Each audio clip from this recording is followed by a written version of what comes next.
Hi, my name is Cheryl Strayed. I'm the author of Wild. Wild is the story of my 1,700-kilometer hike on the Pacific Crest Trail, which runs along the western United States through California, Oregon, and Washington. In the summer of 1995, when I was 26, I decided to walk a big section of the trail. I was out there for 94 days, and it was really the hardest, biggest adventure of my life. Wild is also the story of what brought me to that hike, why I decided to turn to the wilderness, essentially to find myself.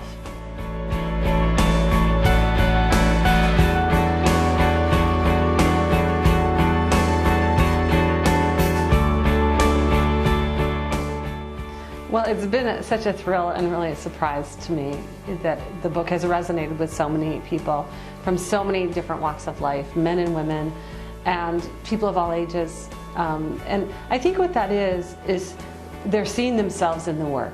Memoir gets this bad rap for being the narcissistic form, because of course what's happening is the writer is examining the self. The self is the material. And certainly, as in any kind of writing, that it can be narcissistic, but it isn't inherently. And I think when memoir is done well, what happens is that author tells his or her story in a deeply true, deeply vulnerable way. And what is specific and personal becomes universal.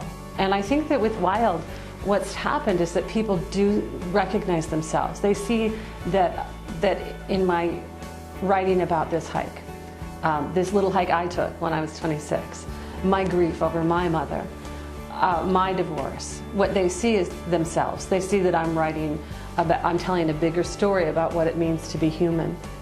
In Wild, it boiled down to its essence. Wild is the story of a woman who went into the wilderness carrying a pack that was literally too heavy for her to carry. And I realized when I was writing about carrying that heavy pack, that's really what Wild is about. It's about bearing the unbearable. And that's true in all these different ways. And every single one of us has had to do that at one time or another in our lives.